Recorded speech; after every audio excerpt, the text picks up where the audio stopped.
সম্মানিত ভিউয়ার্স, আসসালামু আলাইকুম।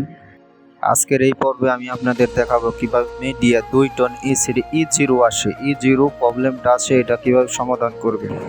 আমি প্রথমে ইনডোরের সবকিছু কানেকশন চেক দিলাম, সব কানেকশন ঠিক আছে, কোনো প্রবলেম নাই। এখন আমি চলে যাব আউটডোরে কি কি প্রবলেম আছে দেখেন। আমি এখন আউটডোরে আছি, আউটডোরের কভার সম্পূর্ণ এখন আমি খুলে ফেলে দেখবো যে কি কি সমস্যা। এটা মূলত 220 ভোল্টের এসি, 3 ফেজ এসি না, এটা সিঙ্গেল ফেজ এসি। দেখেন এখন আমি দেখবো যে ক্যাপাসিটরের যে সাইডটা, এই সাইডটা দেখছেন, দেখেন যে ক্যাপাসিটর যে কানেকশন আছে সেটি লুজ কানেকশন আর কি লুজ কানেকশন আসেনি, সেটি আমি ভালো মতো চেক দিয়ে দিলাম। এখন আমি যে মিনি যে ক্যাপাসিটর আছে 4 মাইক্রোফ্যারাডের, এটা দেখলাম যে 2 মাইক্রোফ্যারাড, মিটার দিয়ে মাপ দিয়ে দেখলাম এটা এখানে আমার আছে 4 মাইক্রোফ্যারাড। এটা আমার এই ক্যাপাসিটরটা নষ্ট হয়ে গেছে। এখন আমি যে বড় যে 60 মাইক্রোফ্যারাডের যে ক্যাপাসিটর আছে এটু আমি মাপ দিয়ে দেখবো যে 60 মাইক্রোফ্যারাড অরিজিনাল আছে কিনা। এখন আমি কানেকশনটি খুলে নিচ্ছি, খুলে না দেখেন আমার গায়ে লেখা আছে 60 মাইক্রোফ্যারাড। এটি এখন খুলে এখন আমি মিটার দিয়ে চেক দিয়ে দিব যে 60 মাইক্রোফ্যারাড অরিজিনাল আছে কিনা।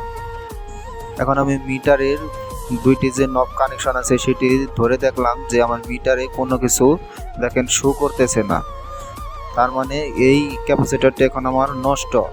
এখন আমি নতুন 60 মাইক্রোফ্যারাডের একটি ক্যাপাসিটর নিয়ে আসলাম, নিয়ে এসে এখন আমি কানেকশন দিয়ে দেখবো। দেখেন এখন এটা আমি চেক দিয়ে দিচ্ছি মিটারে, দেখেন একটু 59 মাইক্রোফ্যারাড দেখাচ্ছে, তার মানে আমার এই ক্যাপাসিটরটি ঠিক আছে, কোনো প্রবলেম নাই। এখন আমি এটি কানেকশন দিয়ে দিব।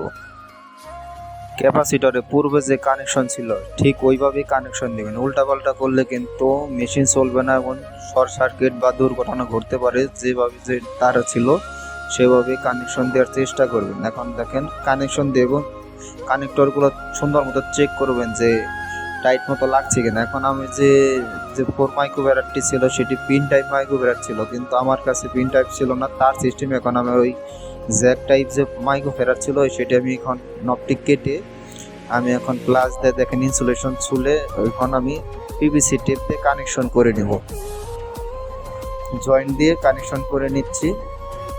এবং এই কানেকশন সুন্দর মতো করবেন, টাইট মতো। যদি লুজ কানেকশন হলে কিন্তু এসির যে E0 আসছে এই ইরোড কিন্তু যাবে না, লুজ কানেকশনই মূলত এরকম হয়। এবং দুটি যে ক্যাপাসিটর নষ্ট, এই দুটি ক্যাপাসিটর এবং এসির আউটডোরে যে সব দেখেন কানেক্টর আছে ডিভাইসে, সেসব ডিভাইস আপনার লুজ কানেকশন থাকলে E0 আসে। এবং যদি ডিভাইস যদি পুড়ে যায়, নষ্ট হয়ে যায়, সেক্ষেত্রেও কিন্তু এরকম E0 আসে। এখন আমি আমার কাজ শেষ, এখন আমি আউটডোর দিয়ে লাগিয়ে এখন আমি ইনডোরে চলে যাব।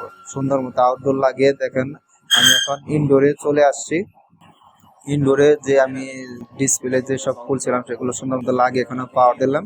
দেখেন আমার এসিতে কোনো E0 আসছে না, সুন্দর মতো এসি রান হয়ে গেছে 18। এখন আমি রিমোট দিয়ে আপনাদের অফ করে আবার অন করে দেখাবো যে ঠিক আছে কিনা। দেখেন মানে 18। এখন আমি এসিটা অফ করলাম, অফ করে আবার অন করলাম, অন করে সম্পূর্ণ প্রোগ্রাম ঠিক আছে কিনা, ফ্যানের স্পিড ঠিক আছে, সম্পূর্ণ সব কিছু যা যা করার লাগে সব কিছু করে আমি আপনাদের দেখালাম। এইভাবেই মূলত E0 প্রবলেম সলভ করতে হয়। সকলকে ধন্যবাদ, আসসালামু আলাইকুম।